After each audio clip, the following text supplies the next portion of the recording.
Muy buenas a todos, bienvenidos de nuevo a Casa Amor. Hoy retrocediendo en el tiempo hasta 1987 para hablar de una cámara que en su momento fue toda una revolución, la Canon EOS 650.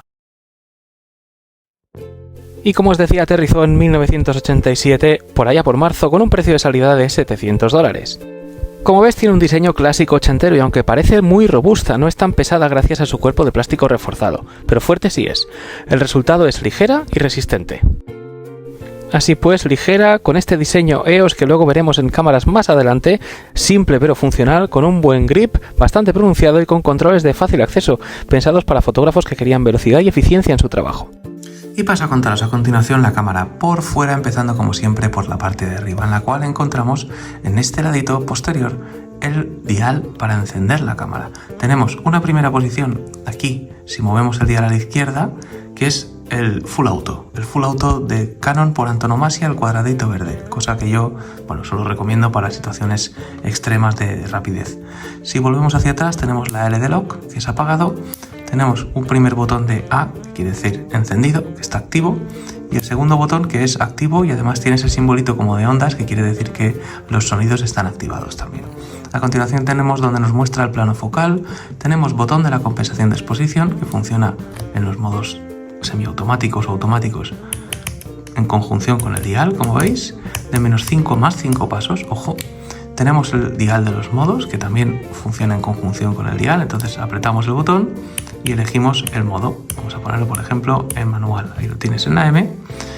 Y por esta parte izquierda lo único que nos queda por ver es la argollita para colgar, que se junta con la de la parte derecha para colgar nuestra cámara del cuello. Zapata caliente y la pantallita pionera en mostrar toda la información al consumidor, lo cual está francamente bien. Estamos en manual, disparando a un 125avo a una apertura de f5.6 en disparo simple.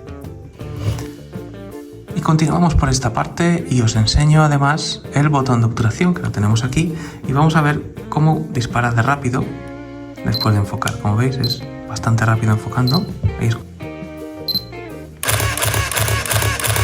Y si disparamos en esta ráfaga de 3 fotos por segundo, en 12 segundos nos hemos quedado sin carrete, así que tú verás al precio que va. En cualquier caso, continuamos con la cámara, vamos a la parte delantera, en la cual tenemos un grip prominente y cómodo, que hace la cámara cómoda. La cámara es plástica, pero es de un plástico reforzado, bien construido y es dura, lo cual es importante. No es un ladrillo de cámara, pero está muy bien. Estas cámaras venían acompañadas, solían venir de zooms del 28-80, 28-90, Canon hacía un poco de todo, pero siempre le puedes cascar el Nifty 50, el 50 mm y vas a hacer unos fotones de una manera súper sencilla con una cámara muy bonita como es esta Canon EOS 650. Tenemos por este lado el botón para liberar el objetivo y tenemos los botones de chequeo de profundidad de campo y un curioso botón de apertura manual. Parte izquierda, importante, tenemos la apertura de la tapa posterior, que tiene un botón con un seguro para que simplemente no puedas deslizar el slider hacia abajo por error. Entonces tienes que apretar el botón y deslizar hacia abajo el slider para dejar a la vista esta maravilla, como ves, de la tecnología. Obturador metálico, nos coge el carrete automáticamente, lector de código de X. Solo tienes que poner tu carrete aquí, arrastrar la película hacia aquí, dejarla hasta el punto rojo, cerrar y la cámara va a coger el carrete automáticamente. Por la parte trasera además tenemos una ventanita como recordatorio de la película y tenemos este botón para ahorcar la exposición y llevarla a otro punto, lo cual está muy bien. Y añadimos unos mandos que son muy curiosos y que vienen debajo de esta portezuela que se levanta así y que son un botón de rebobinado forzado, un botón para el autofocus, un botón para lo que Canon dio en llamar Drive, que es elegir entre disparo simple, disparo continuo o temporizador, y un botón, digamos, de chequeo de pila que nos dice que está completa. Y lo tenemos todo en este display, en este mando posterior, que está muy chulo, con colorinchis, y que se cierra con imán. ¡Pop! Ahí está. Parte inferior, como siempre, tenemos la rosca para el trípode, el modelo, y aquí, aunque no nos indica Made in, sí que nos dice Canon Japan, lo cual, nos da la garantía de que es una buena cámara de Canon. El visor por otra parte es grande, es hermoso, se ve bien y lleva el típico iCap de todas las Canon, que es prácticamente el mismo que puedes encontrar en una Canon 5D. Y aquí lo tienes, esto sería la cámara por fuera. Si tienes la suerte de emparejarla con un objetivo de estos Ultrasonic, como este modelo que me han dejado mis amigos de Fotobasta González, el 3580, como ves, el sonido de enfoque es prácticamente mínimo.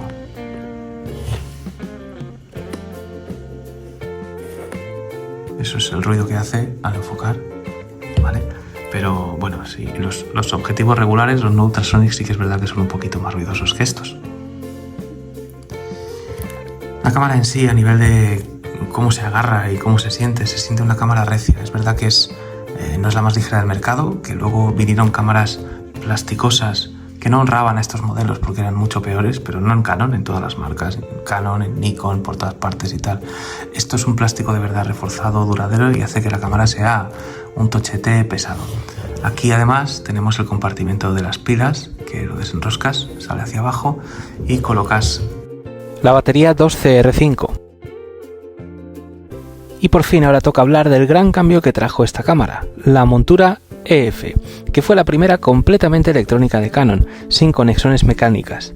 Esto permitía un autofocus mucho más rápido y preciso, aunque los usuarios de las lentes FD no estaban nada contentos, no opinaban lo mismo, porque básicamente significaba que sus viejos lentes, bueno, se habían quedado obsoletos.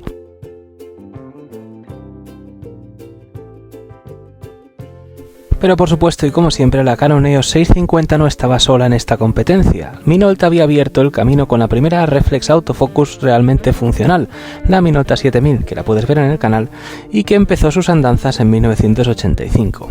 Nikon, a su vez, sacó la F501, un año más tarde, en 1986, y a su vez, un año antes que Canon, pero Nikon, a diferencia de Canon, mantuvo la montura F. Esto fue muy popular entre los usuarios que no querían renunciar a sus ópticas antiguas.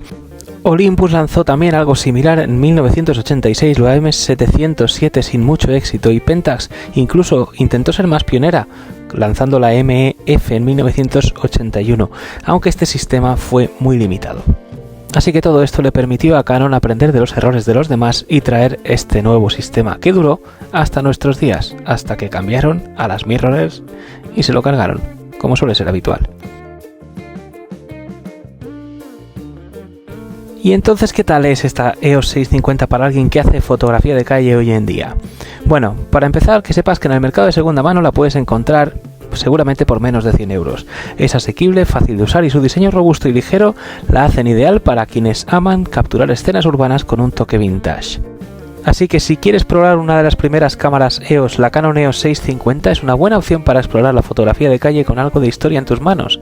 No olvides dejarnos un like si te gustó el vídeo, suscríbete para más contenido como este y cuéntanos en los comentarios qué cámara vintage es tu cámara favorita. ¿Te comprarías esta EOS 650? Esto fue todo, un abrazo grande a todos y paz.